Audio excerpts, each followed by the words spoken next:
And at some point, I'm probably From the hanging. Sorry.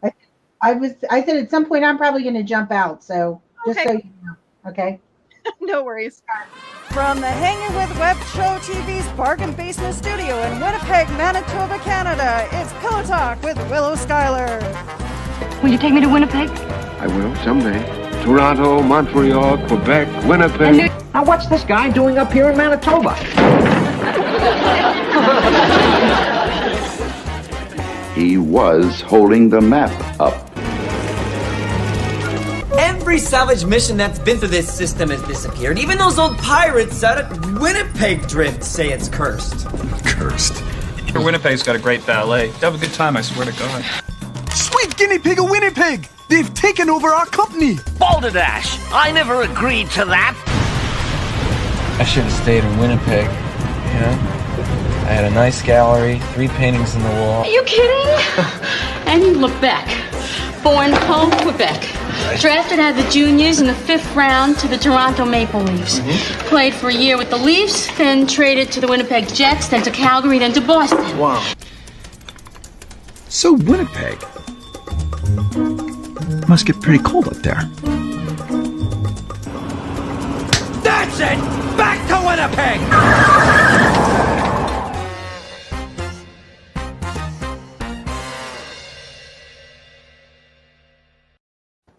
Yes, folks, it is I, Willow Schuyler. So with me today is Rodney and Tina. I'm told they're not married officially yet. But that's it. Our cover's blown. Great, like thanks. I said, they made it official on Facebook, so that's all that matters. So, how long have you guys been together? Since 09. We met in 09. Oh, okay. Oh, yeah. Wow.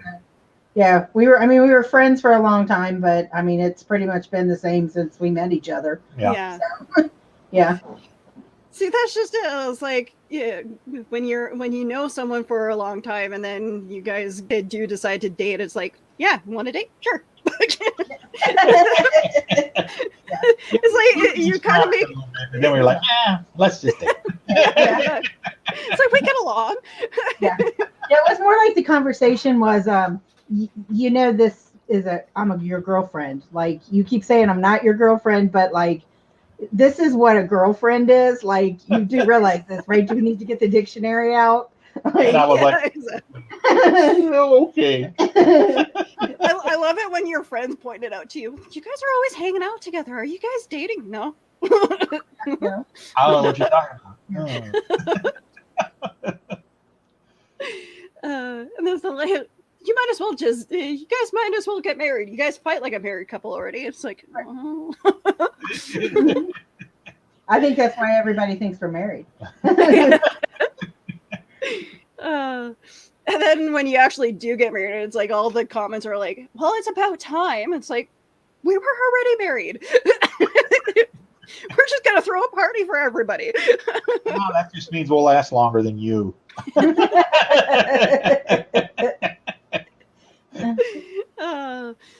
Hello, Jerome. Nice to see you. Hi, Jerome. I think everybody's in the green room tonight, so it's we're not gonna get a whole lot of comments, I don't think, but that's okay. But you guys, how's your working relationship? Like, do you guys throw each other ideas for your books and stories and figure out what works and what doesn't, or? Yes. Well, he's mostly the creative part, I think. I mean, yeah. I'm definitely the bounce the idea off of it, but like I'm more the business part. Oh, so, okay. So I'm more you need to do this now, you need to do that now. What project are we working on? No, we're not writing another book right now. I don't care who's talking to you in your head. Like you've got enough projects. Tell them to go away for a little bit and come back later. Okay, so you're the one who keeps them grounded. Correct. Keeps me grounded and on track. Are you, Tina? Do you do the marketing side of everything, or do you? Is that just? Yeah, that's more my role. So, okay. Yeah, anything business. I do the social media. I'm signing him up for a podcast. Yeah, all that stuff. I mean, chances are, if you're talking to me on my page, you're actually talking to Tina. Yeah. Okay. Yeah. So she's like your agent. Yeah. I mean, sometimes I help with the creative stuff. I mean, we've written a couple stories together. There's a story in the next issue of Pitter Patter that is kind of based on me, and we wrote it in the car coming back from our friend's house. Mm-hmm. So that's cute. We do stuff. I mean, we do stuff together, but like I never read a comic book in my life before I met him. Okay. So, comics is in his blood, and so it's all new to me. I prefer books with words. I understand that. So, are you both nerds, or is that something that he convinced you to become as your relationship progressed? I'm flexible. Okay.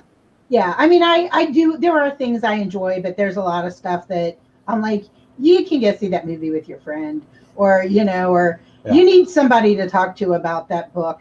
What were we watching? What If? Yeah. And at the end of the thing, and I go, was that a good episode? Like, sometimes I don't get them. Yeah. But I'll watch them with him. Yeah. I mean, I'm a good sport. She watches it from the new perspective. She doesn't have 40 years worth of flipping through comics and reading and all the backstories and all of that stuff. So it doesn't impact her like it impacts me.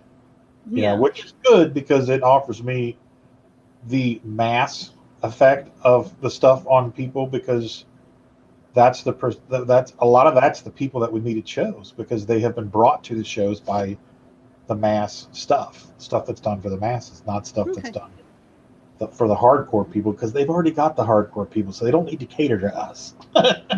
Yeah. So yeah. So, tell me about Roadkill Rampage. How did that come about? Okay. Well, I have a part-time job where I'm a driver, and okay. I pick up and deliver cars and or trucks or vans for pharmaceutical reps and for Amazon. So we live in Cincinnati, Ohio, and I can go anywhere in the 5 surrounding states, which is Kentucky, Indiana, Michigan, West Virginia, Pennsylvania.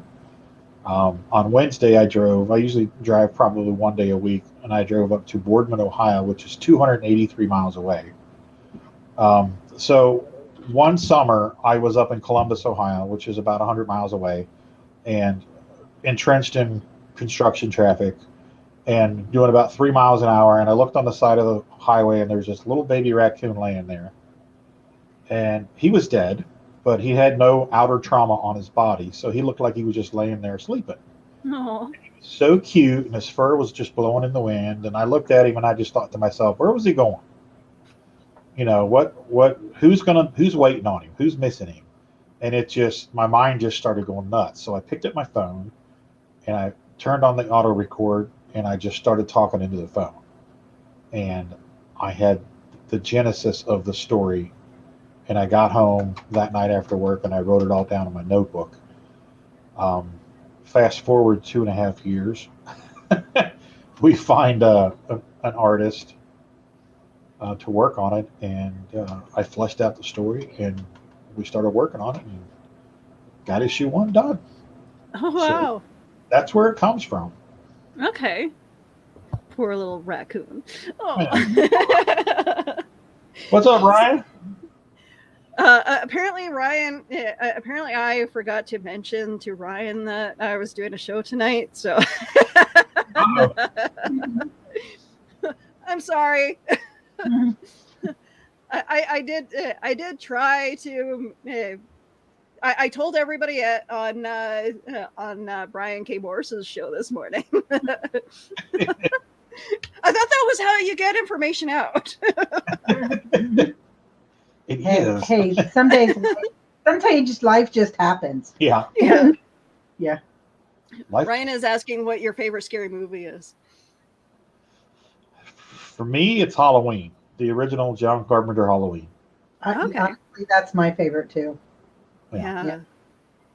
Just nothing scared me to my core more than something that was possible.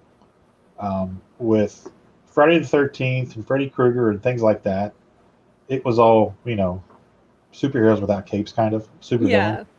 But somebody that's just nuts and possessed, by the spirits of Samhain, or however you want to boil it down, to me was very believable.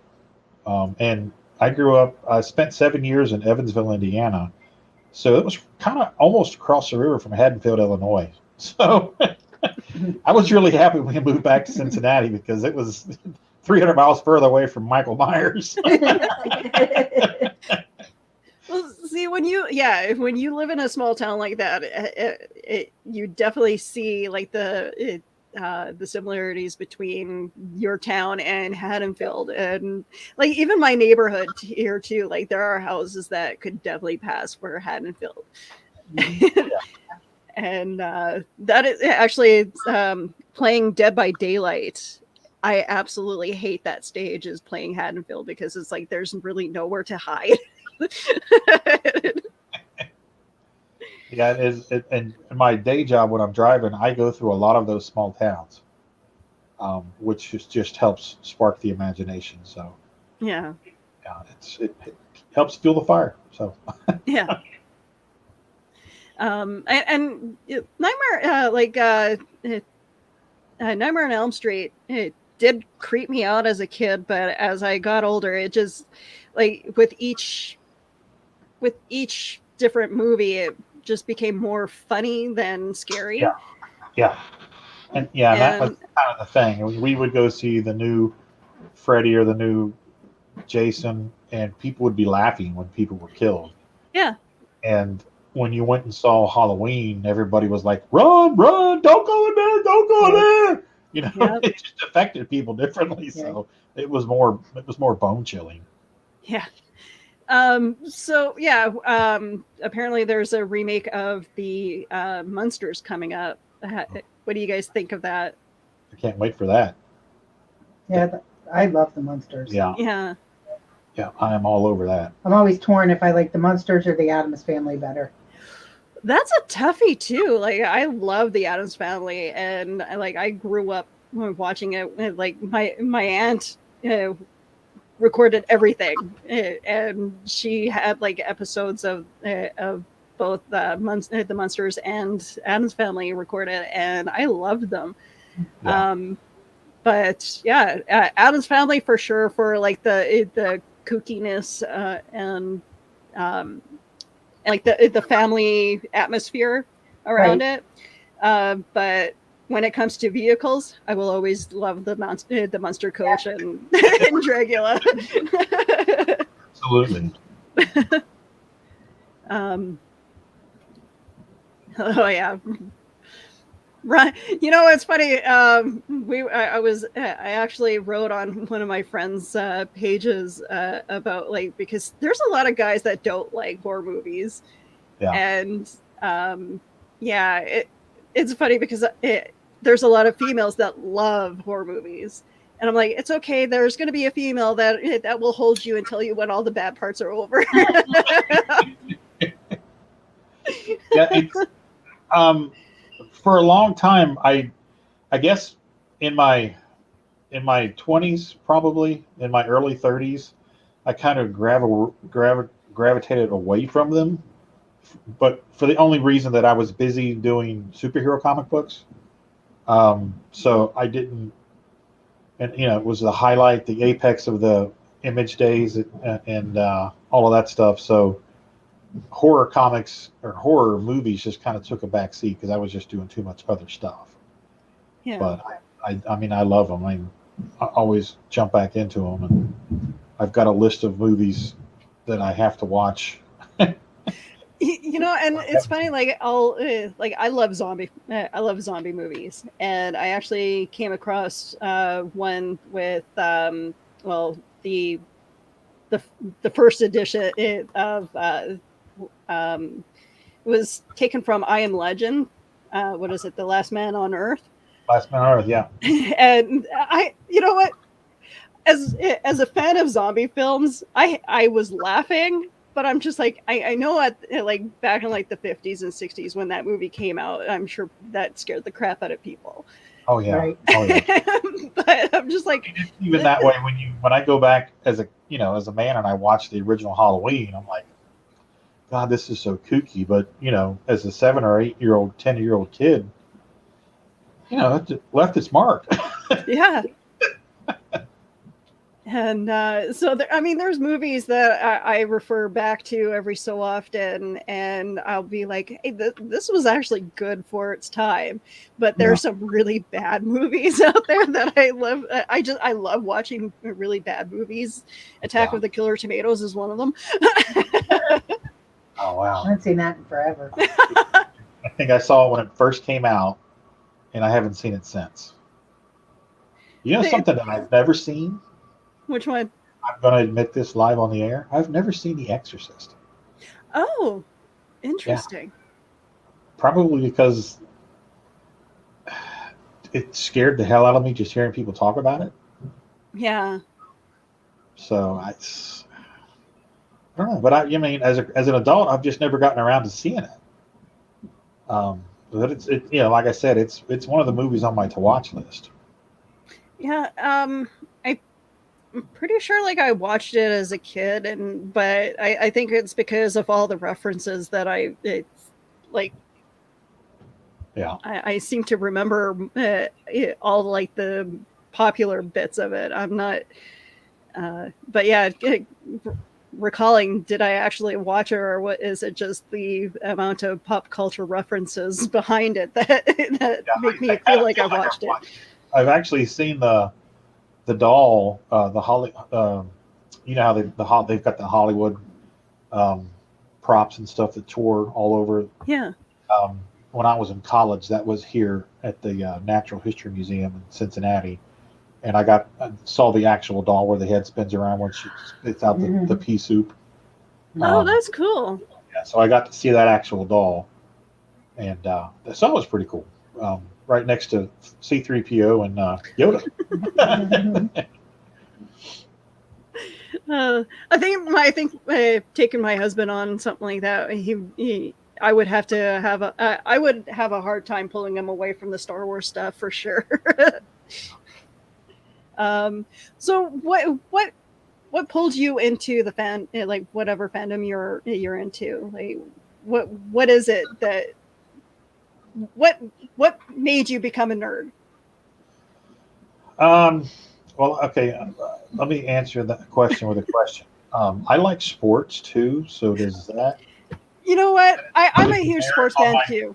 Nerd card. No, I don't. You know what?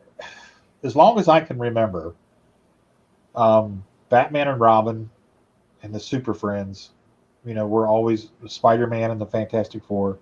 Were always a part of my life. My brother and I had all the little Mego dolls back in the 70s. Watched the Super Friends religiously.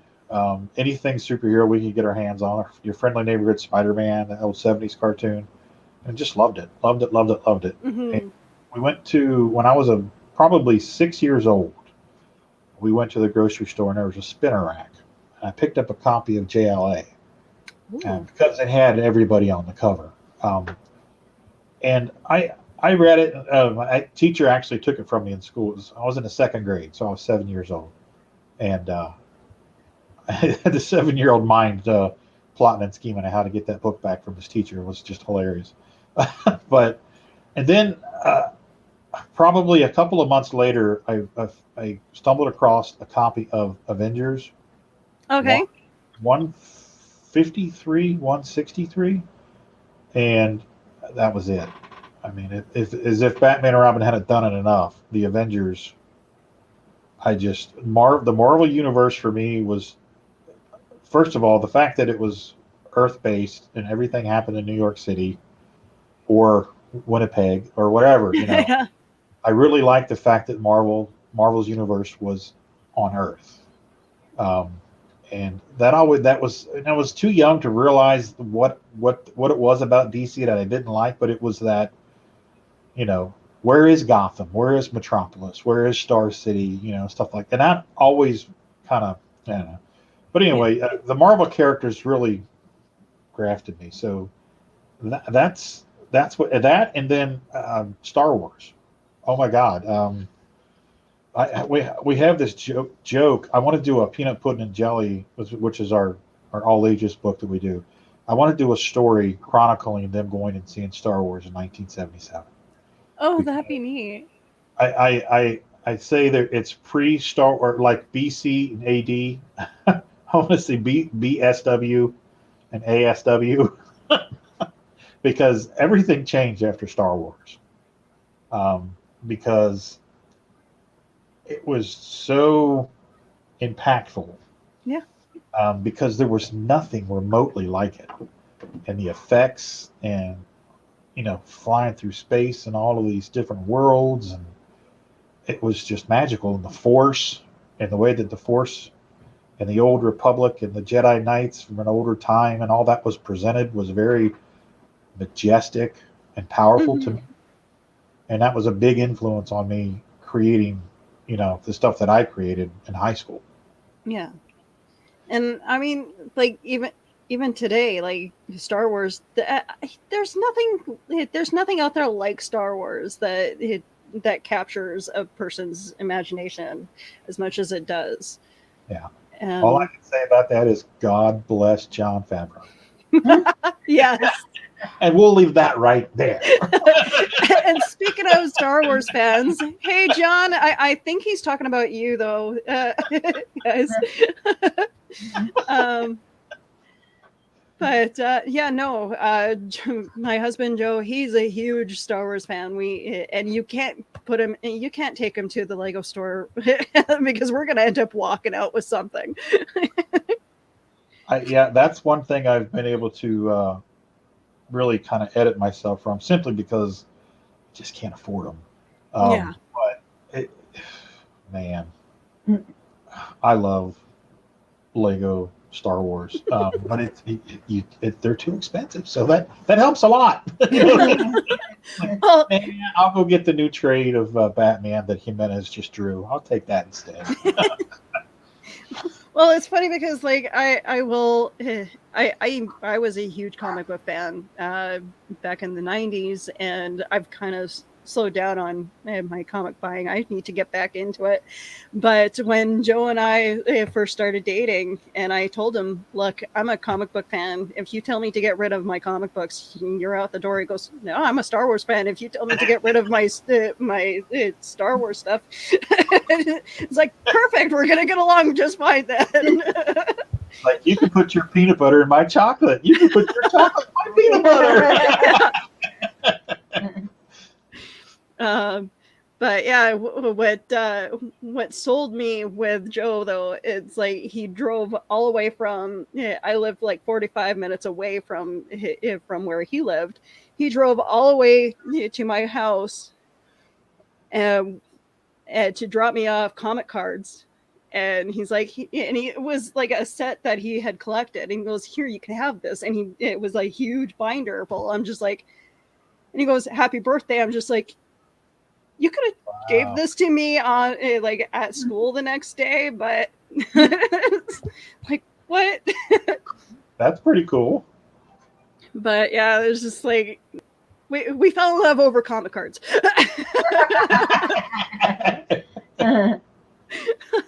Oh, that's awesome. But yeah, no, it's who needs flowers? But yeah, that was his big romantic gesture, and then my big romantic gesture was making him bacon roses on Valentine's Day. So you can't go wrong with bacon. But yeah, like I'm glad that you guys can share your passion for what you guys are doing. It's refreshing to see a couple together and working together as well as you guys do. So yeah, Tina, we're like you're the marketing guru behind the Redneck Rampage. Wow. Right. Sorry, Roadkill Rampage. All right. So, what made you guys decide to do it on Kickstarter instead of any other social platform? Honestly, COVID made us where we went for Kickstarter, because we were doing cons and we were starting to get out of cons just because we weren't making the money in them. Where do I go? Yeah. Right, I go this way. Okay. I don't know where I go, but I'll just sit here. Okay. Anyway, but yeah, so it just, when COVID hit, and it was like, if we're going to keep making comics, we got to figure out how to make some money. So it's never been, we've always found the money to make them ourselves and hire the artist and pay the artist and stuff like that. So it's never been so much, we can't make the comics if we don't have the money, but it was, we needed to start making some money and bringing it in to continue going. Yeah. Yeah. So we've invested a lot of our personal money in the books, because we have 5 issues of another book. 6 issues. Oh, 6 issues of Peanut Pudding and Jelly, which is an all ages book. Then we had another issue of Pitter Patter that was already out. That's the cat book.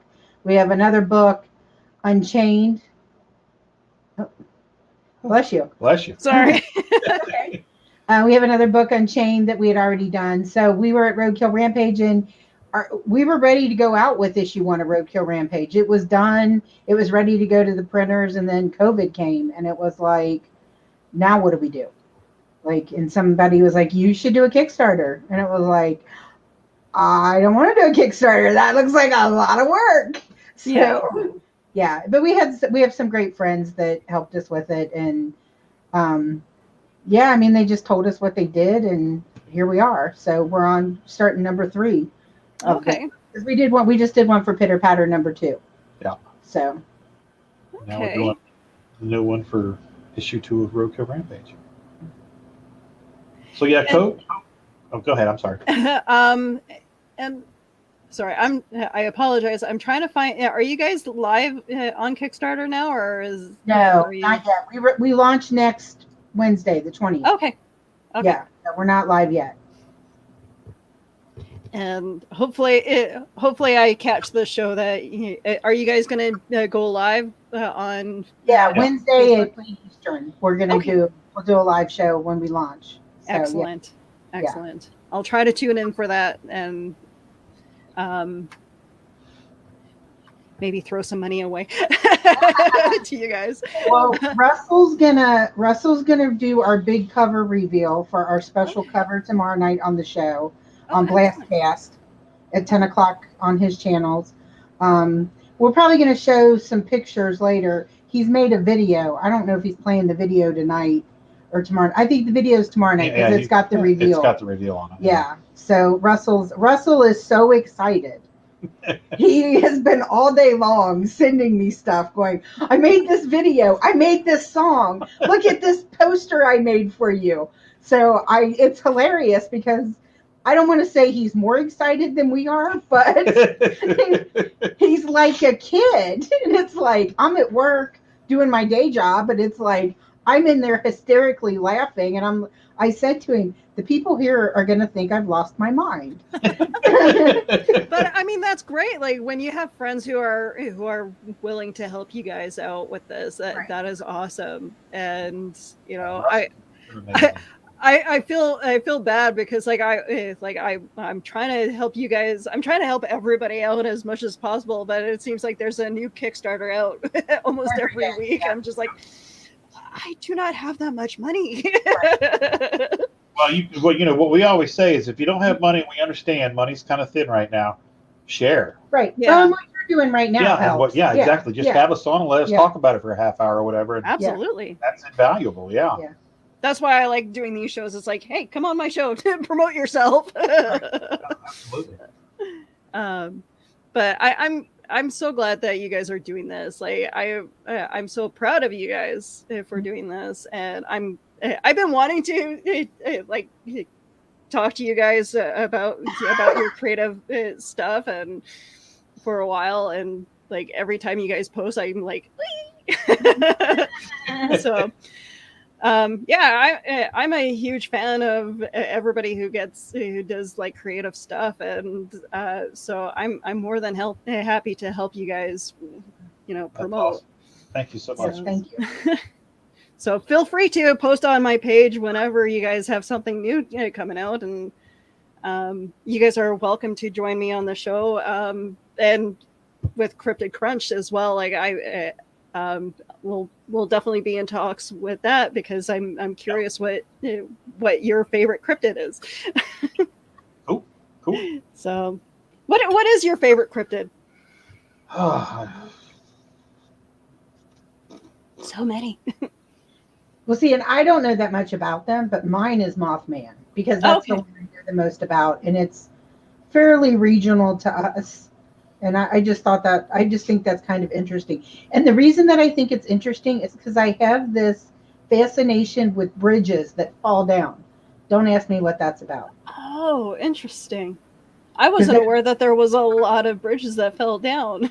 Yeah, well, there's that bridge, and then there's a bridge in Florida that was hit by a barge or something. Yeah. The Sunshine Skyway Bridge. And then there's another bridge someplace else. I don't know. Like, I don't know about a ton about them, but there's something about the structural engineering and the bridges falling, and I don't know. I got some weird stuff. Okay. For me, the Mothman is pretty high up there, because I wrote a peanut pudding and jelly story around the Mothman. Because I'll give you a real quick synopsis. They have the Mothman Festival down there every year. Yeah. Well, the story centers around the kids going there on a road trip. Their parents take them because they're too young to drive, and they stop at this picnic area for lunch. And they're there, and they've got the picnic basket, and they're digging through it, and all of a sudden, one of them looks up in the tree, and there's the Mothman, and he comes down onto the ground, and they think it's a cosplayer.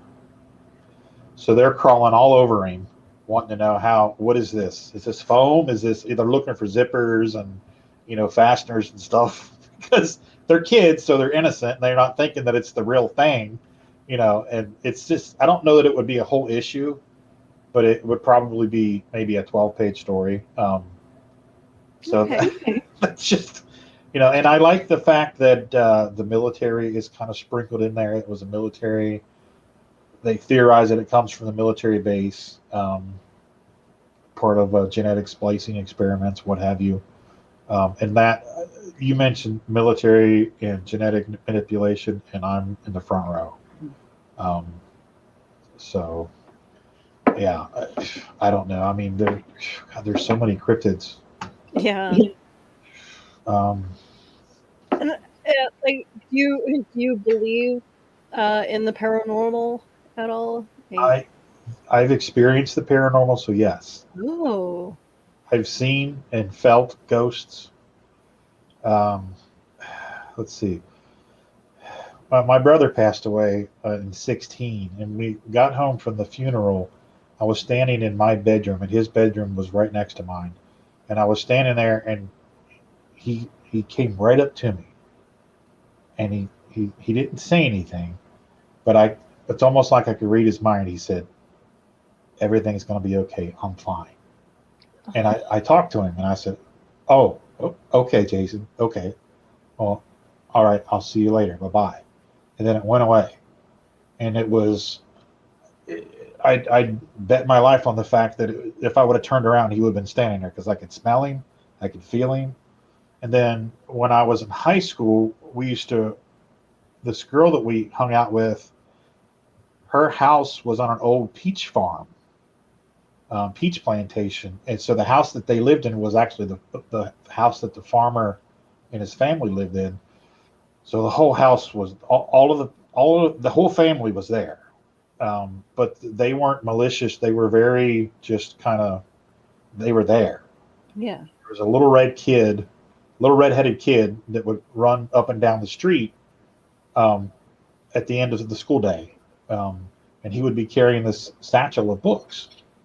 And you could see him running down the street.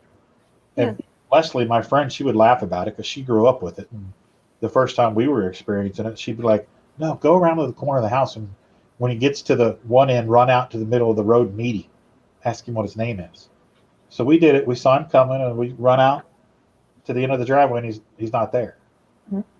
But he was there. You could see him coming. Yeah.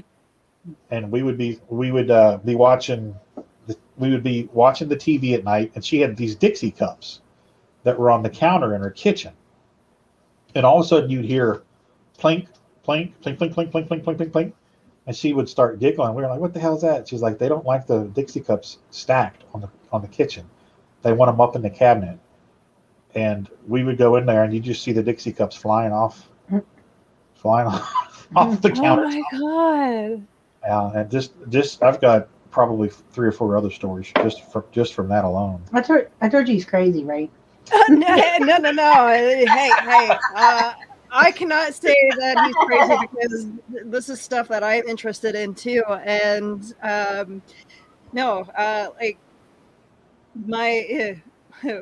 after my grandfather died, I saw my grandfather. Like I lived with my grandparents for a couple of years, and when my grandfather died when I was 9, and after his funeral, every so often I would actually see him run past my room and run into the living room. But yeah, that was a thing that we would do, was we'd try, as soon as we wake up, we try to beat each other into the living room so that we can watch our own TV, choose the channel. And so you're not crazy. Right. Stuff like that does happen. And my sister actually told me a story of, we were late for school one day, and our grandfather woke her up to tell her that she needed to go to school. And so that's like, I'm like, I wasn't the only one who saw him.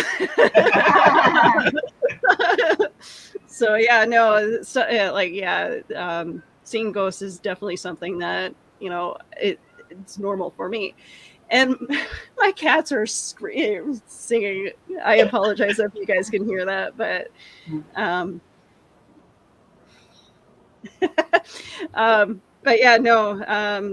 I don't know. Tina, have you had any experiences with ghosts? I've never had any experiences. Probably the closest thing that I've ever had is when both my grandmother and my grandfather were dying. They were in hospice, and I was always the night shift. So there was a lot of sitting in the room with them at night, and it would be dimly lit and stuff, and they would be like, my mom is standing next to you, and it would be like, okay. And they would like talk to them, and like you always hear when someone's dying that like past people come and stuff like that. So like it was kind of chilling because like they said they were there, but like as for like me feeling them there, anything like that, I've never experienced that. But I mean, I believe that both instances there were people there, calling them home. Yeah. Because it was towards the end, and they both saw them, and they died like 10 years apart, So, but yeah, there was a lot of that at night where, you would be alone, the house would be quiet, but they wanted somebody sitting with them, and then you'd be like, who are you talking to? And, we would hear them especially with my grandmother. Mm-hmm.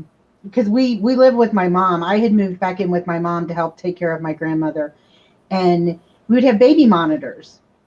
And you would hear people talking to her and her talking to people on the baby monitors. Oh, wow. But like, it was like, who is, it would be like, who is that? And you would hear, and it'd be like, she'd be having a conversation with someone.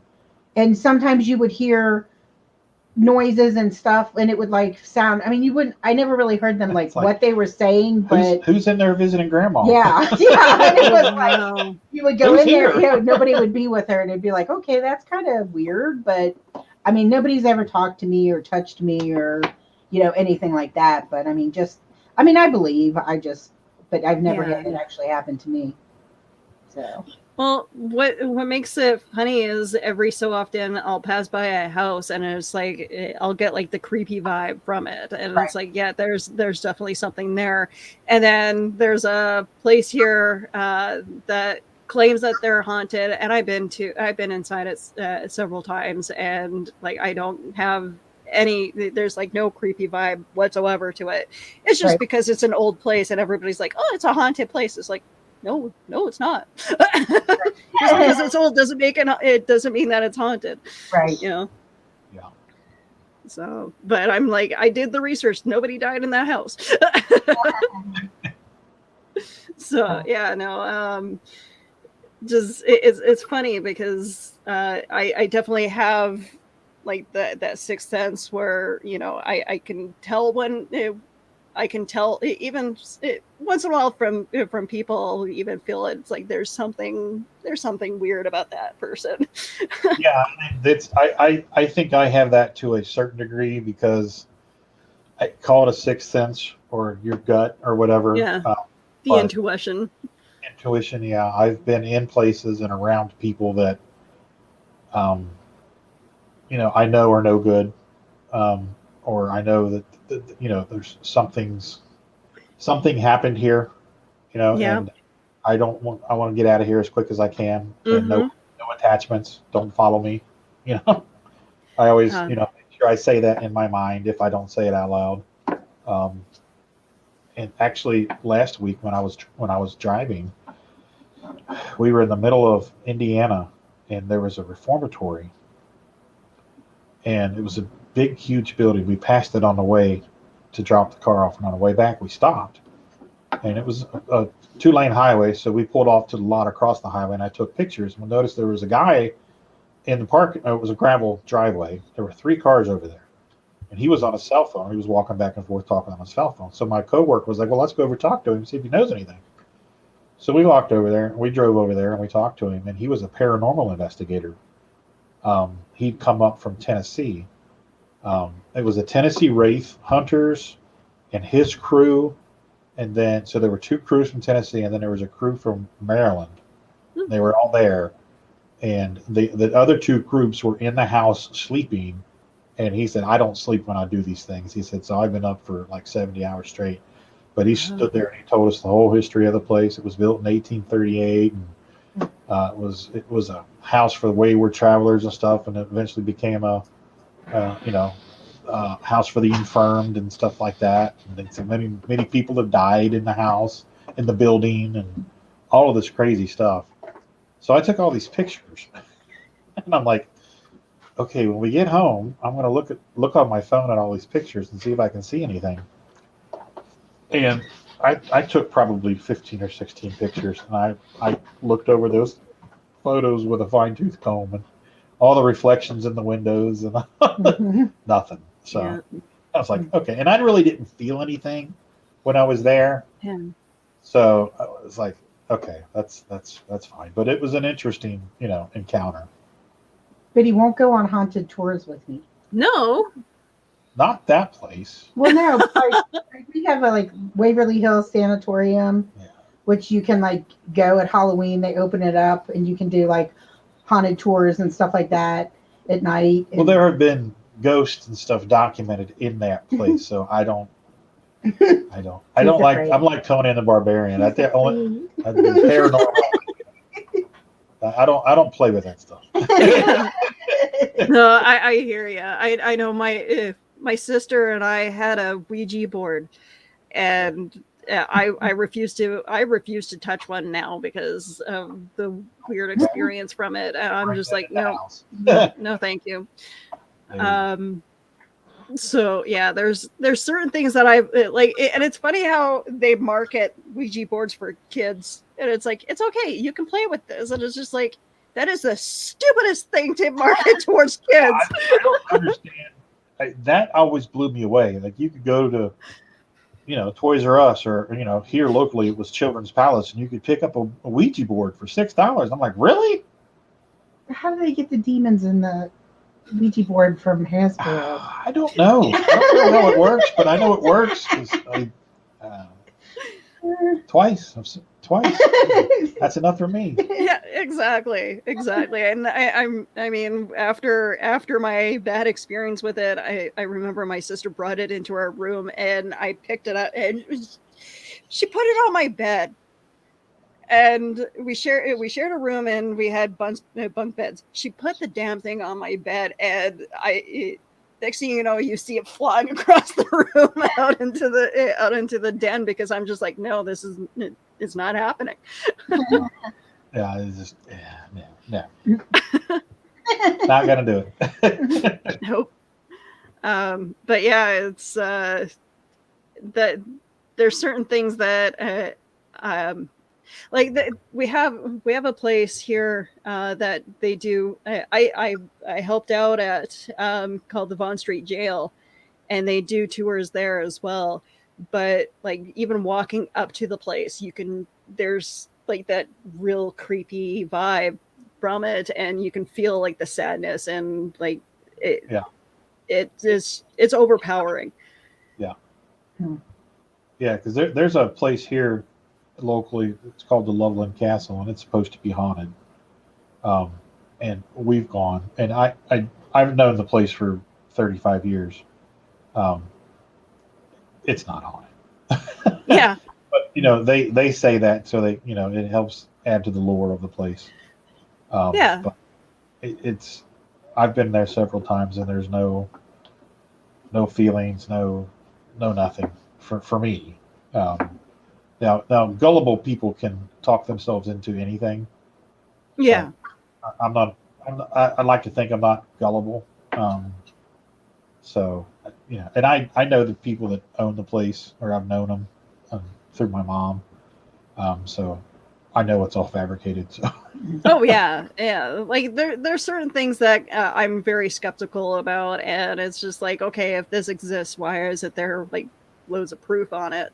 But like Bigfoot. I'm sorry, John.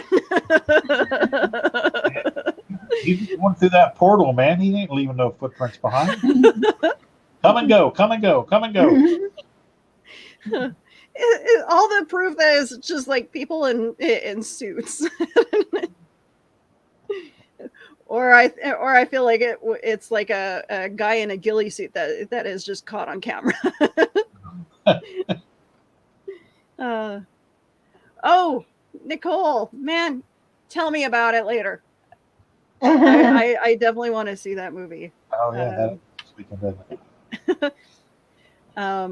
But yeah, going like just there's all these like horror movies and like haunted houses and stuff is great inspiration for stories too. Oh yeah. Yeah, and I'm ravenous for the stuff. If I'm trolling around on the internet and I see something like that, I stop and I read it, and I'll write down, names and destinations and locations and stuff like that, because, it's all food for thought for stories. Mm-hmm. Because I pick up stuff here and there from everything, and mix it in the batter for whatever I write. Yeah, if only we can stop getting ideas in the middle of the night. Yeah, that's the hard part for me, because I always say it never shuts off. So at night, I have back issues and hip issues, which doesn't help with the sleeping. But a lot of the time it's this. I just can't turn it off. And I'll get up and she'll be sleeping, and she has to get up at 7 o'clock for work, and I got to get this. Where's my phone? I got to pull up notes. I got to turn the brightness down. I got to type out this scene real quick. And she's like, "What are you doing? Yeah, for 3 hours. We got that last night. Come on, man. What are you doing everything?" I think that would be the trouble for me is going to bed with my cell phone, and because I don't think I would put that damn thing down. But no, I every so often it's like I'll have an idea for something, and then I'm like, I'll remember it in the morning. That's the worst lie anybody can tell you. You'll remember it later. Don't fall for it. But yeah, that's why keeping like a pad and paper near your by your bed is key for any creative. Problem that's flawed because you have to turn a light on to use the pad and paper. That's true. That's true. A cell phone, you just have to turn it on, and so you can turn the dimness down. You can use your pillow to cave it. You know, tricks. You know, make yourself a tent. Speaking from experience here. I'm sure Tina has Rodney ever woke you up in the middle of the night because he has an idea? Or have you woken him up because you have an idea for something? No, I don't usually know, because usually my ideas come in the shower for some reason. Because I'm always like, Rodney, come here. What if we did this? And so no, not usually. No, and he knows better than to wake me up in the middle of the night. Yeah. So. I'm not poking that bear. Yeah. Yeah. Because last night, like I said, my shoulder was bothering me, and I was laying on the other side, and I'm like, "What are you doing? What is the light on for?" And he's like, "What aren't you? I'm reading something. I'm reading comics." Or I'm like, Uncanny X-Men. "Yeah." I'm like, "Dude, like." Kitty Pryde she's been abducted by the Morlocks. Callisto wants her to keep her promise. What's going to happen? I read these books 30 years ago. I don't remember. God bless Marvel Unlimited. Yes. I know. It's funny because my comic book stash is pretty much everywhere around the house, and one of my cats actually got a hold of one of my comics in the plastic, but the comic book itself is okay. But I picked it up and I'm like, Captain America, Civil War. I'm just like, I should really reread that series. I'll just watch the movie. Yeah. I hear it's not the same for some reason. No, it's not. No, that whole series, like the House of M and Civil War, just it was great when it came out, but yeah, kind of reliving moments of it in the movies is fun too. But I like the kind of reimagining of certain things. Yeah, and they the whole Ed Brubaker run on Captain America, a lot of that was in Falcon and Winter Soldier on Disney Plus. But there were sprinkles of that in the Civil War and stuff too. Mm-hmm. His run on that was just amazing. Yeah. So they made movies out of it. How do you feel about the Spider-Man thing? Like, apparently this is going to be the last one in his recent Spider-Man. That's just hyperbole. Those are the little nuggets that they release onto the internet, so all the nerds will take it and go, "Oh, did you hear? Share, click, click, click, click." And they're like, "Ah, they're talking about us again."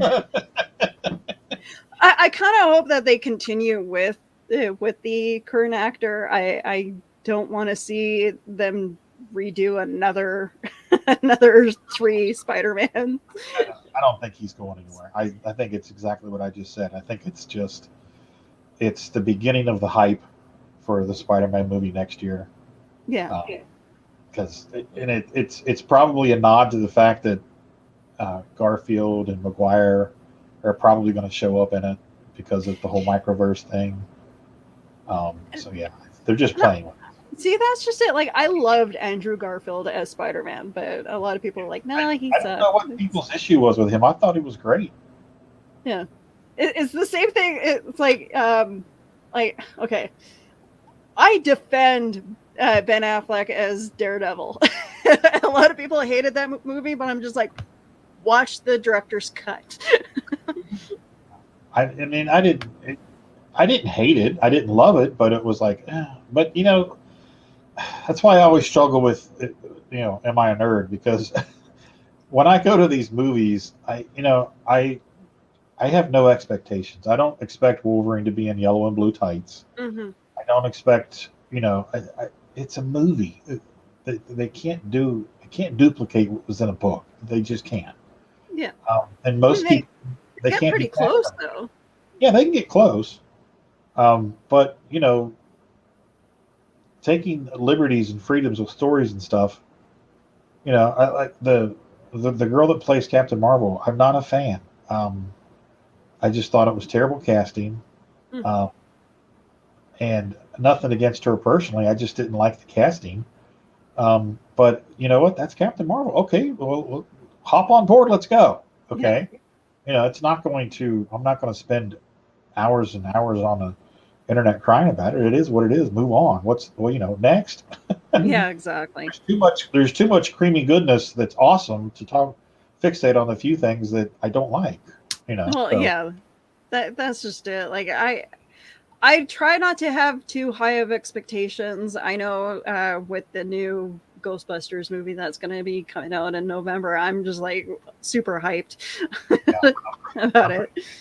So, but then again, I'm a huge Ghostbusters fan. So. Oh yeah. So did you like the one a couple years ago? You know what? Okay, I do like the female version of Ghostbusters. Mm-hmm. I think they did a good job. Although I didn't like how dumb they made Chris Hemsworth character, like his character. But I mean, the thing is, it's a Saturday Night Live movie, right? Okay, that Ghostbusters was originally a Saturday Night Live movie, and you're gonna have stupid stuff come out from Saturday Night Live. And I don't think they envisioned Ghostbusters to become as popular as it did. Right. No. It was just. I remember going and seeing it at the theater. Was on a double date, and all four of us were just sitting there like, "Oh my God, we had no idea. This is incredible." Yeah. And I will say this though, the all female Ghostbusters I liked better than Ghostbusters 2.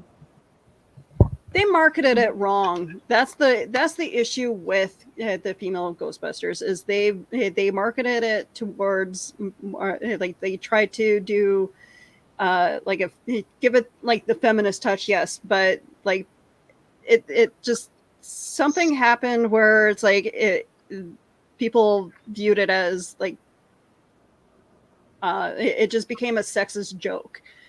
Yeah, and they kept bringing attention to it instead of just releasing it and saying, "Oh, here's the new Ghostbusters."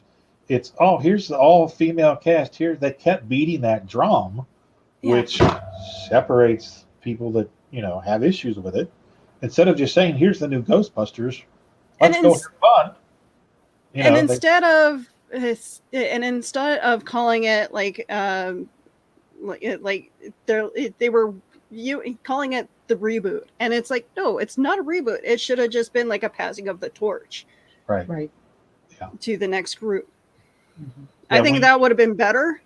When you try to justify your existence, instead of just acting like you've opened up the door to the next room and you're going on to the next story, which is what they should have done. Yeah. With nods to the past, like the bust of Stance, or was it who I'm talking about? Yeah. Thing and just nods to the past and move on. But I don't know. It's almost like they felt like they were obligated to justify an all-female cast, and I think that's what that ruined it. Yeah. Yeah, and I mean, I love Melissa McCarthy. I love all those women that were in that movie in their own little way, and it's just gold in that movie. Kristen Wiig, man, that girl is like super talented. She could do like serious stuff and comedy stuff, and it like I don't know, her role in The Martian was fantastic. Mm-hmm. Yeah. Yeah, I remember we went and saw that together, Ghostbusters, right? I think you took your brother. I didn't go see that. I watched it on TV. Okay, well then we watched it together, right? I remember us watching it together and we laughed. I can't remember that stuff. It was she's not a geek. I watched it. It was good. See, that's just it. Like when you have someone who isn't like invested in that world, who tells you, "Hey, it's good. I like it." It gives a whole different perspective on people who like us, who grew up with the franchise. Right. And like, I mean, I love the cartoon, and if they were to make an all-female cast of the real Ghostbusters, I know that much like the He-Man stuff, people would hate it. Right. But having the outside perspective from people who didn't grow up with it should have that. Should be able to come into this world without having to see the original. Right. Yeah, I agree. Well, and I mean, I just have different things. I mean, I was obsessed with Sons of Anarchy.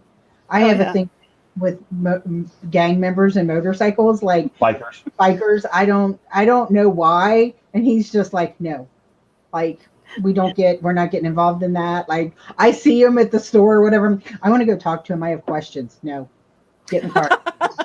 Teardrop on his eye. You know what that means? They don't let them wear those if it doesn't apply. I grew up with bikers 3 houses down from my house, and I was best friends with the kids whose daddy was a biker.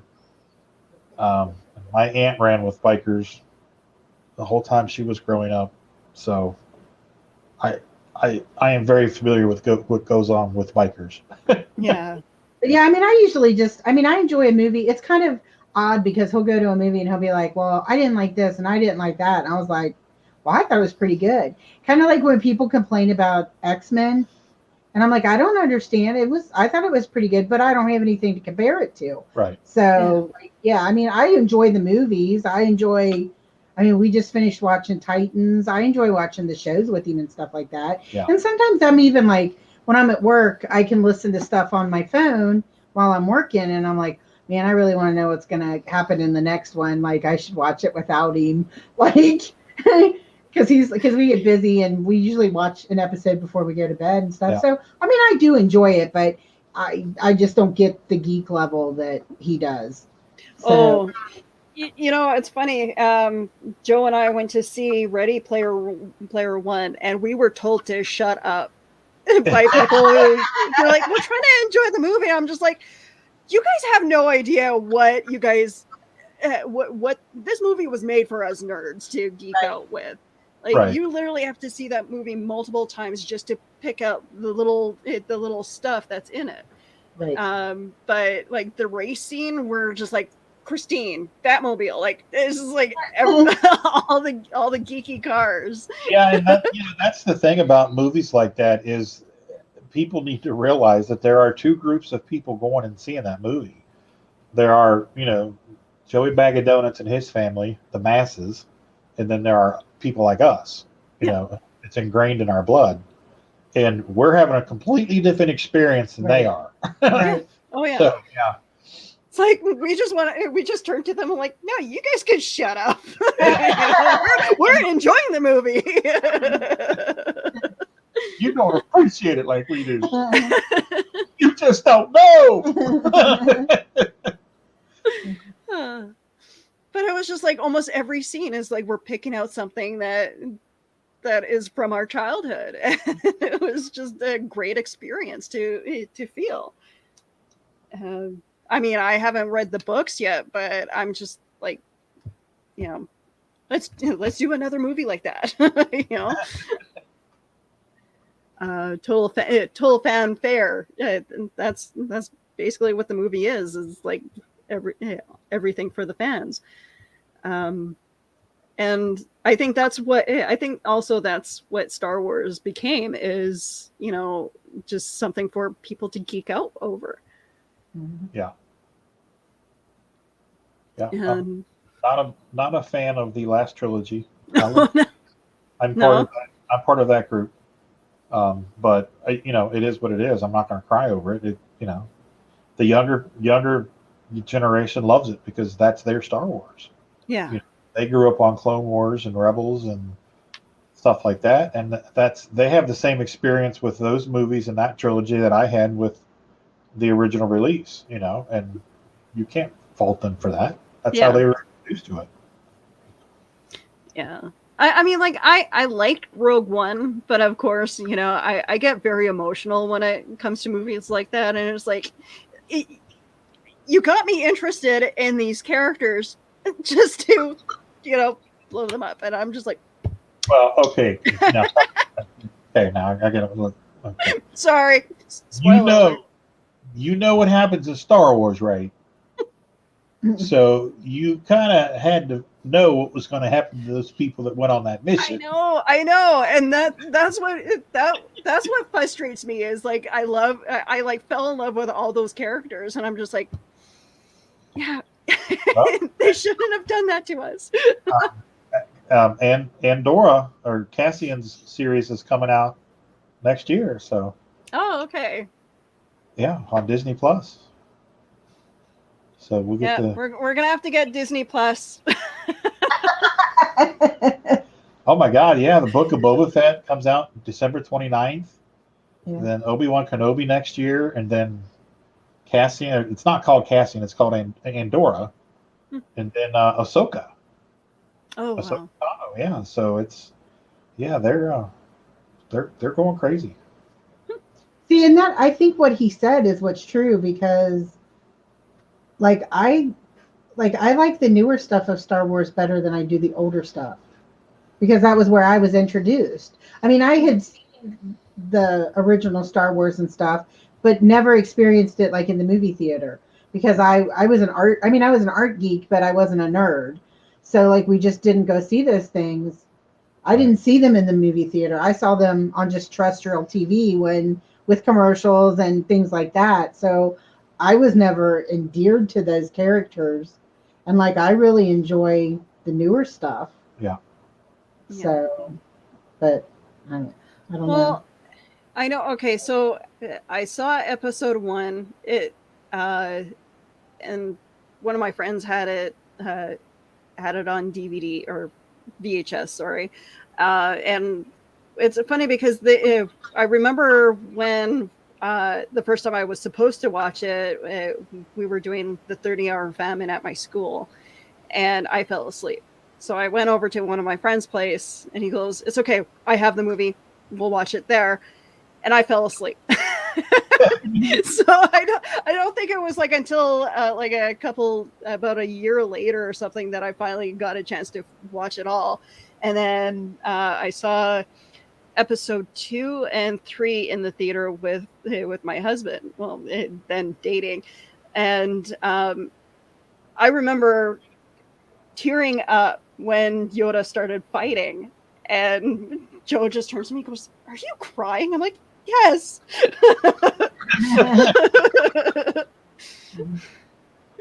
Because in my mind, it's like this is the last time I'm gonna actually see anything Star Wars-ish.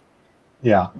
And it's like to see Yoda fight it blew my mind, and I was excited but sad at the same time because it's like who knows when the next time I'm going to see something this spectacular, Yeah, and the cool thing about Yoda fighting was, if you stop and think about it, the level of subterfuge on his part.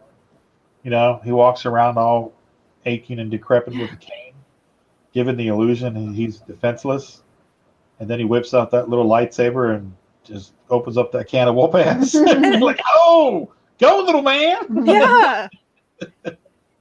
and you just suddenly become more enthralled in the character because it's just like you want to know more about him.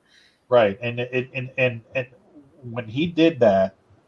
And he turned on his lightsaber and he jumped. The first thing that came to my mind was the line that he said to Luke on Dagobah, "Judge me by my size and where you should not." And that was what they were showing you. Yeah. You all thought that he was doomed because you were even lulled into, oh shit, he's going to get his ass kicked because he's this old little frog. Well, that old little frog had some spring in his step, didn't he? So yeah, judge me not by my size. Yeah. I mean, like, there's things about episodes 1, 2, and 3 that I'm like a lot of the other fans, where I don't consider it a very good trilogy. I mean, it was fun while went seeing it for the first time, but I mean, there are definitely characters that could have been left out. But it had it. Yeah, it had its moments. Well, and the thing for me, I remember when we went and saw it. That was back when I was doing. That was back in the '90s. We were doing our independent superhero book, and I was with all my buddies, and we were pretty big fish in a small pond here in Cincinnati. So we got VIP passes and all kind of stuff. We got there early, didn't have to wait in line, blah blah blah, all that stuff. We sat down and the movie started, and I was sitting next to my best friend, and 20 minutes in, I looked at him and I said, "Is it me or does this suck?" And he said, "Dude, it effing sucks." Mm-hmm. And I said, "You mean I waited 30 years for this?" Mm-hmm. And the problem with it is, for people of my generation, is we had to wait from May of 1983 until May of 1999 for anything new, and that's just that trilogy. The last trilogy was what I was really waiting for, and I had to wait 32 years to see Luke and Han and Leia again. Mm-hmm. When I finally got to see them again, they were old and decrepit, and it was colossally disappointing. But for a 9-year-old kid who waited 32 years for more Han and Luke and Leia, what was going to make me happy? Yeah.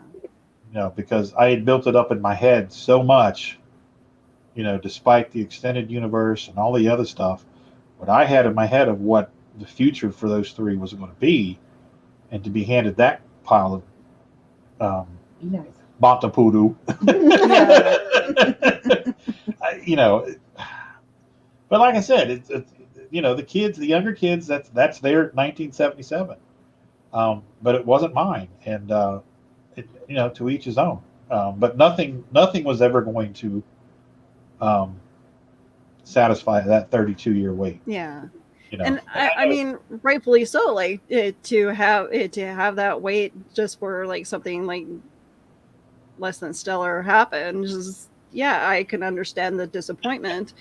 And it's like, at the end of Endgames, when everybody started pissing and moaning because it was over and they had to wait till March for Captain Marvel, I stood up and I said, "Oh, shut up. We used to have to wait 3 years for the next Star Wars movie." And everybody raucous laugh and applause. So. What makes me laugh is all these people are like, I want these episodes now, blah blah blah. And it's like, you guys, it took them 10 years to finish Lost. Like, if you guys can sit through Lost, if you guys were able to sit through Lost for 10 years, you guys can wait for them to drop another episode next week.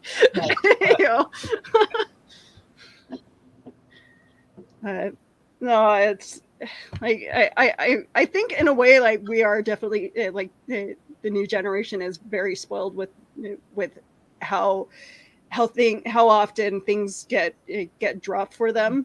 Yeah. With entertainment, and now it's like, I remember when waiting 3 years for them to finish a movie or Well, and if you missed an episode of something, I mean, if you were into a TV show and you missed an episode of something, you couldn't go back and watch it the next day. You had to wait for summer reruns. Yeah, you had to wait for reruns to watch the episode you missed. So yeah, I mean, and even I guess I was like maybe freshman in high school when the VHS came out, and you could actually record shows. Yeah. I mean, when you were little, 1984, because we went out and we bought our first video we ever bought was Purple Rain, and we bought a VCR. Yeah, but I mean, you couldn't yes, the generation now is completely spoiled. And they have everything at their fingertips. Right. Not just Star Wars or not just the Super Friends. You know, we had 3 channels, and you had to get up off your ass and change the channel. Now they don't even have to move. Swipe left. Remember in the olden days when you used to have to get up and change the channel? I mean, okay, for us up here in Canada, if we had the dial television sets, you for some reason Fox once in a while would go all fuzzy on us, so we'd have to turn the dial until the reception. Oh yeah. Move the bunny ears. Yeah. But and then of course when X-Men came out for the cartoon, and it's I got so obsessed with the cartoon, and then it's okay, what episode is it going to be this week? Is it going to be a new one, or is it going to be a repeat? And then of course it's the Phoenix Saga. It's how many times am I going to live through the Phoenix Saga before a new episode airs? Yeah, and that's the thing, man. If you sat down and you were all ready to, see a new episode, and it was a rerun, you felt like you were robbed. Come on. But no, that's exactly how I felt. I mean, and for comic book readers, it's how many times did we live through the Phoenix Saga before it's they finally decided, okay, we're gonna leave Jean Grey dead for a little bit. She's really dead. Until next week. Until we need a boost in sales. Yeah, exactly. But I mean, in comic books, nobody stays dead. That's not true. Thunderbird's still dead. Oh. Been dead since 1976. And then some characters they bring back just to kill them off again. Starfire. When it comes to X-Men, that is I'm a huge X-Men fan. And I used to compare it to Days of Our Lives, because it's 20 years later, they're still on the same storyline. Well, that's why I stopped reading the X-Men.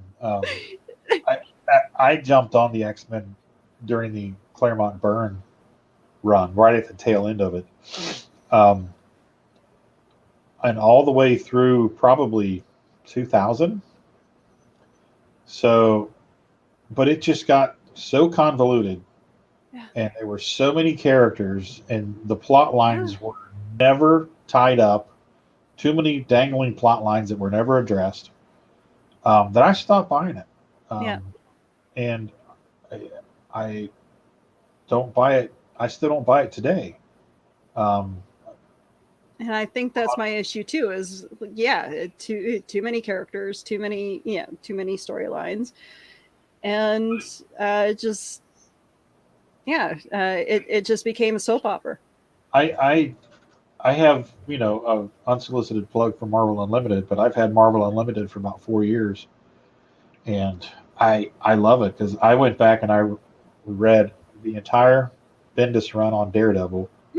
Back and read Amazing Spider-Man from issue 120 or something all the way up to current, and I'm doing it with the Uncanny X-Men. Started at Giant Size X-Men 1, and I'm up to issue 183 right now. And I read an issue a night, or, laying in bed to fall asleep. And nice. Whatever I don't finish at night, I'll if I get halfway through or 3/4 of the way through, I finish it in the morning. And it's and I went back and I Captain Marvel, the old original Captain Marvel. I read that from issue 1 all the way up to Carol Danvers. For $10 a month, all of that is at your fingertips. The only thing that's not available is the last 6 months of new books. But yeah, if you're going back, if you want to get brushed up on Shang-Chi because you haven't read Shang-Chi since you were a kid, well, there it is. So I love it. And I tend to not buy floppies. I buy trades at shows when we go to shows and do shows. There's always a vendor that has the scratch and dent trades for $5. I go and I pick up trades there. Now there are exceptions. The Jorge Jimenez that's doing Batman right now, the artwork is absolutely gorgeous.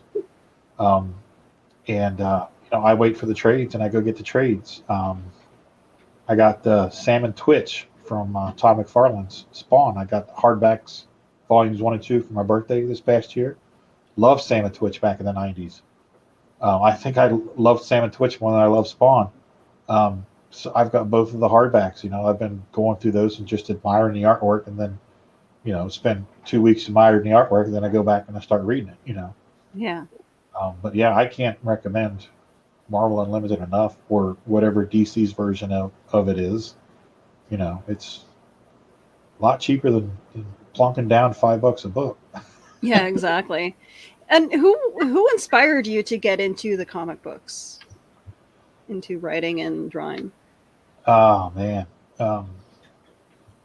Claremont and John Byrne. Okay. Like I said, I was a fan of them. I became aware of them right at the tail end of John's run on the X-Men. Wolfman and Perez, Teen Titans. I read those when I was in high school. Everything Marvel 2-in-1, Marvel Team Up, Spider-Man, Alpha Flight. I was a huge fan of Alpha Flight with John Byrne. I loved his run on the Fantastic Four. Loved his reboot of Superman. And it's just his writing style. I'm a big fan of Dave Michelini's writing style. He was writing a lot of those books that John was drawing in the late 70s, early 80s. What Frank Miller did on Daredevil. Just pretty much 70s, 80s Marvel. Okay. I was always reading. When we were creating our superhero group, the Superior Seven, that was John Byrne was probably the biggest influence on me. And the way he had the Alpha Flight broken out into Alpha Flight and Beta Flight, stuff like that. We had a reserve team, and just the way he was a student of the history of Marvel, because he was such a big fan of Lee and Kirby, and you could see that in his writings. He was probably my biggest influence as an artist and a writer. Like I said, I've been reading. As a 4 or 5 year old kid, you're looking at it for the aesthetic, Yeah. pretty pictures, but as you get older, you start, you start understanding what's going on. I don't like this, but I really like this. I like this. These guys are doing on this book more than I like this. And, you get into your own little niches and stuff. Yeah. So it's always been there, pretty much since cognitive thought. Yeah, exactly. So what got you into the comic books? What was your first issue, if you can remember? It was an issue of Justice League of America. I don't remember what issue it was. And I read it and just pored over it and rolled it up and put it in my back pocket, took it to school. It was taken away from me by my teacher. And then issue 143 of the X-Men. I stumbled across it. And it pretty much those two issues is what got me into it. Okay. Anytime I could, as a young kid in Evansville, Indiana, comic books were hard to come by. So that spinner rack at the grocery store was my only connection to it. Wow. And then we moved back to Cincinnati in '79. I didn't discover an actual comic book store until '80. So I was there for a whole year before I knew that there were these things that called comic book stores that were exclusively comic book stores. So then I would, go cut the grass and wash the dishes and take out the garbage. So Mom would take me to the comic book shop once a week. So yeah. I know that feeling very, very well. I know when I when I lived in my last foster home, and we lived in a town called Steinbach, there was a comic book store that I'd frequent constantly, and they knew me by name as soon as I walked in. They're like, "Yeah, they got your new stash of comic books over there," and then they closed up, and I cried. Oh no, I could totally relate. The store that I went to, actually there were shufflings of owners and stuff like that. So the guys that I grew up with weren't afforded the opportunity to buy the franchise, so they ended up opening up their own place, and I gravitated towards them. The shop was really tiny, but in a few years I moved to a bigger place, and I've known those guys since I was 12 years old. And I was on the phone with him today talking about doing an in-store appearance for Roadkill Rampage, and I've literally known that man for 35 years, or older or longer. And he saw me grow up, so he knows what I like. He loves what I do. He promotes it. And it's a great relationship, and it's a unique relationship. If you have that kind of relationship with your comic shop owner, we've, like I said, we've known each other for 35 years, and that's something unique. Yeah, exactly. Like, and getting that relationship with a comic book is store, like the people who own it, is very important. Yeah. I here in Winnipeg, there's like tons of comic book stores, and I remember saying to one of my friends, I'm like, I would love to own a comic book store, and they're like, there's too many in the city. And it's like, what are you talking about? We could always use one more. You just have to make yours special. There has to be something that they can only get at Willow's that they can't get elsewhere. Yeah, exactly. But it's like, I would have I would have to cater to the costumers as well, and things that get your comics and costumes. I would have to take a finder's fee for some of the rarer stuff, but Oh yeah. But yeah, my sister's like, you should open up your own coffee shop, and it's like, yeah, that would be awesome. Comics and coffee in a comic book store with couches and stuff. It'd be like Friends, but a comic book store. And that is like, people won't leave, but that's okay. Stay all day as long as they spend $30. Yeah. Spend $10 an hour. Hey, they're paying that over at Starbucks already, so why not? Yeah, I mean, the comic shop, they have mini fridges, and they have candy bars, and they have bottles of soda pop and stuff like that, and they have magic tournaments and stuff like that. And there's an upstairs room where they play, and they're up there for hours. And then guys will come downstairs and grab a bottle of pop and a bag of chips and a candy bar and run back upstairs. They're there all day long. Yeah. Why not? They're not running the streets. They're not getting in trouble. They're there up there hanging out with their buddies and just having good innocent fun. Exactly. And it's funny, like a lot of the memes are like, keep your kids away from drugs, get them into Lego or comic books, or it's like, oh yeah.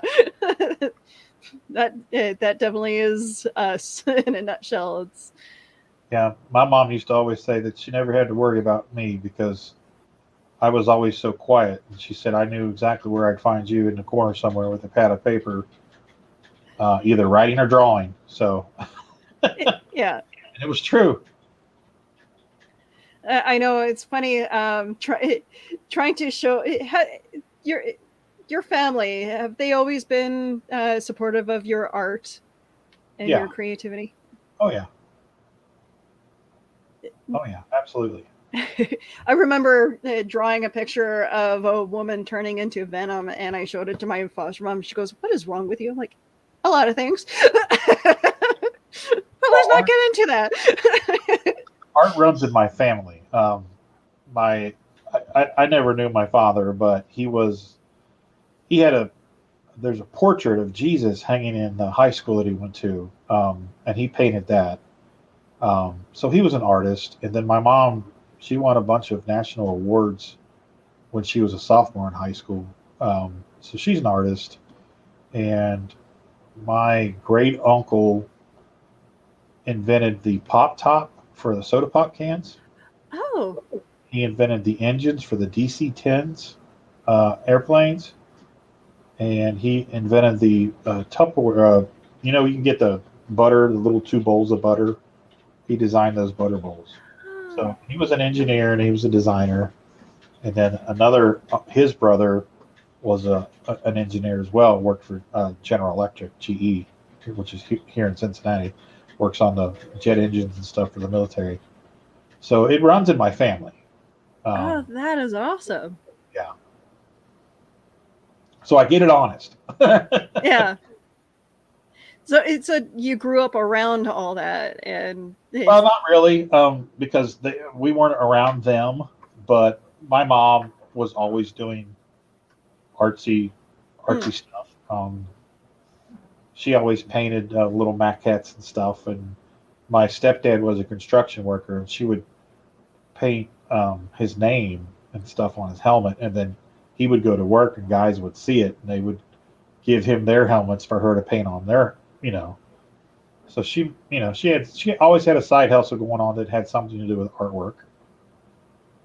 So that's cool.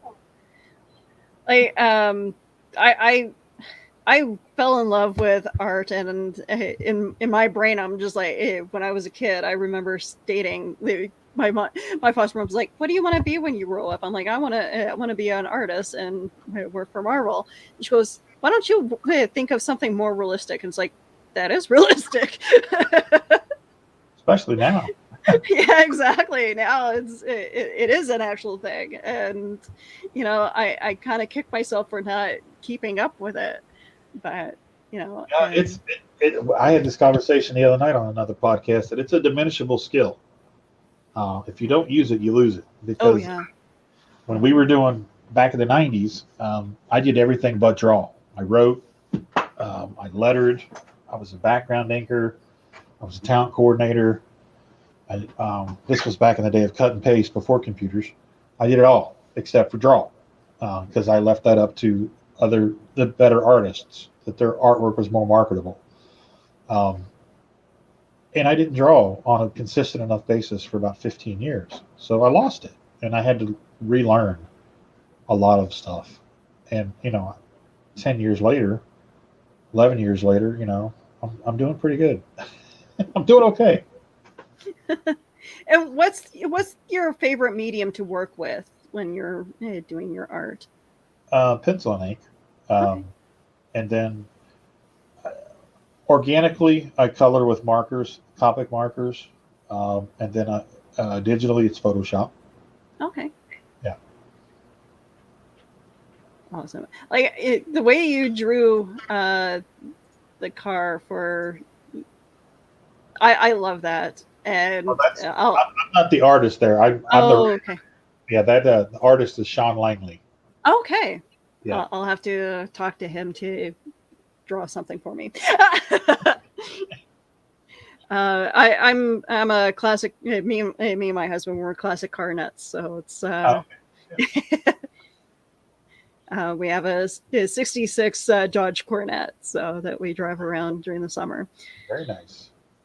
And then of course his dad has a bunch of other cool cars that he drives around, and so yeah, it's just something that it has. I've always been around old vehicles, mostly Cadillacs, but hey, there's nothing wrong with that. I love old muscle cars, so yeah, that's something that's sorely missing in the world today. Is good old muscle car. Yeah. But yeah, no, I really, I'm looking forward to seeing more from you guys with this Roadkill Rampage stuff and your other stuff. So, okay, you're releasing your Kickstarter on Wednesday, you said? Yeah, Wednesday at 8 o'clock Eastern. We're going to have a little kickoff party. So Okay. Put the links up on Facebook. Tina's going to put the links up on Facebook. So Okay. you can get notified when we go live, and you can come on in and spend a little time with us and show us a little love. Absolutely. So I did find the link to your Kickstarter already. I'm just going to put that up in the chat for everybody to be able to click on and just check it out for now. But when you guys go live, send me a message and I'll definitely share all that out. And cool. Will do. But you guys have somewhere to go in about 10 minutes. So I think I'll end the show here. Right. Where can people find you on social media? You can find me at Instagram at Rodney_Fyke, on Facebook at Rodney Fyke Art, on Rodney Fyke Twitch, Hazm.com, that's HAZZUM.com. You can go there and get the books are available on the website there at Hazm.com. Then we do Sean Forney and I do a live podcast on Thursdays and Fridays at 8 o'clock Eastern called Thursday Night Throwdown and Friday Night Draw, where we get on and we either work on commissions or we work on pieces of artwork to sell. And we usually go till about 9:30 and we just draw and talk nerdy to everybody. Excellent. So please stop on by one night and join us and get silly with us. Watch us make fun of each other and draw. I may tune in next for the next time, and I may try to follow along with you guys, see what kind of weird art I can come up with. We'd be happy to have you. But yeah, I think having like periodic art nights it would be something cool to get into again, and it definitely keeps the creative juices flowing. Yeah. I need one more hobby to get into, though, but that's okay. I need more. Speaking of more, I stream every morning at 11 a.m. Monday through Friday. I hop on and draw for about a half hour. Okay. Just every morning. Sean Forney does it at 10 o'clock, and I do it at 11 o'clock. Okay. Oh, neat. Yeah. I'll try to promote that as well. Cool. I'll try to keep that in mind. All right, so you guys can find me. I am the social media socialite. I'm everywhere on social media. You can find me as the program director on Hanging with Web. I'm also the host of Cryptid Crunch on Sundays. So you guys tune in Sunday evening, 8 p.m. Central, 9 p.m. Eastern. Back with the cereal box, and I'll be live tomorrow afternoon with Reels and Heels. So yeah, you guys can see me pretty much every day. But all right, so I'm gonna play this little ad and then we'll say goodbye. I'm GW Pomager. I'm Dina Marie. I'm Sage Ia. I'm Thomas Carter Rochester. Hey, I'm David Thompson. Hi, I'm Kevin. And I'm Mia. Hi, I'm Mark. Hey there, this is Dave Adams. Hi, I'm Rosemary Rose. Jerome Conner here. Hey guys, it's Josh Bauer. It's Willow Schuyler. I'm Cosplay Michael. I'm Alva. It's your boy Country. I'm Ryan Permison. And I'd like to ask you guys, please subscribe. Please subscribe. Please subscribe. Please subscribe. Please subscribe. Please subscribe. Please subscribe. Subscribe. Subscribe. Subscribe. Please subscribe to HWWS Web TV. Great bunch of people. And don't forget to smash the bell. Ring that bell. Smash that bell. Hit that bell. Hit the bell to be notified. Hit the bell to get notified of new shows and videos. You're going to want to do that, so do that soon. So we can cross that 20,000 mark. And get us to 100,000 subscribers. To 1 million, and 10 million, and 100 million. On HWWS. Web TV. You'll really like it. I guarantee it. Thank you. I hope you guys have a great night. Thank you, Rodney and wife.